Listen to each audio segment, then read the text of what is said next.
Galen Bontrager, and I'm here from Iowa today. I'm a grass-based farmer up there with poultry, beef, lamb, and I'm opposed to the NAIS system, and I'd like to address briefly the USDA and some of their abuses of this program, and encourage the farmers and ranchers here how they can continue to press on regardless of these abuses.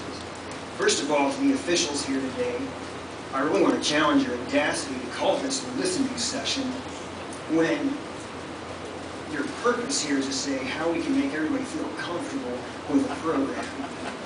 In other words,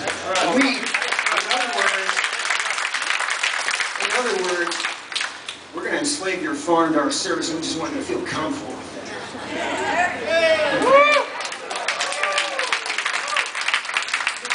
I had a young man, this young lady commented on it earlier actually. There's a young man back in my neighbor in my neighboring county of mine. He was barred from showing his animals at the local county 4-H fair unless he registered with NAIS. Okay, but wait a minute. This is a voluntary program, right? What's happening there? And if that abuse isn't awful enough to us, the worst abuse is this. Under the NAIS program, this would give the government, and say a mass disease outbreak prevention, security, we got to do something about it. This gives the government the power to walk into any and every farm and say, we just have to destroy all these animals for safety's sake. No compensation, no apologies to the farmer, nothing. That is the evil that is in this program. And I want you guys to be encouraged and take heart, because as farmers and ranchers, first of all, we're free people. We're free to do what we want to with our land. It's one of the fundamental laws in this country that we have a right to life, liberty, and as originally stated, the pursuit of property.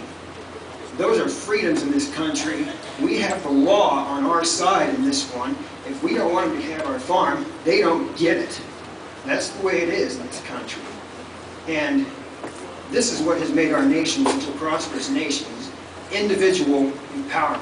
You get out, you do it by yourself. If you couldn't do it, you got help from a friend or a neighbor. There was no government intervention, period. And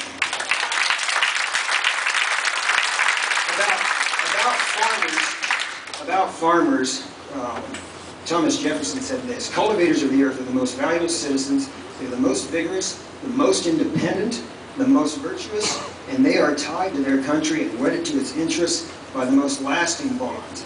Farmers and ranchers are the backbone of this country, and they are that way because they are the most free-thinking and independent people, and that's not what our government wants. And so today we have seen the abuse of the USDA, and we've also seen how we can continue to press on in spite of that. To all the officials here today, my message is this: just as our farms have prospered in the past without your intervention, our farms will continue to prosper without your intervention. And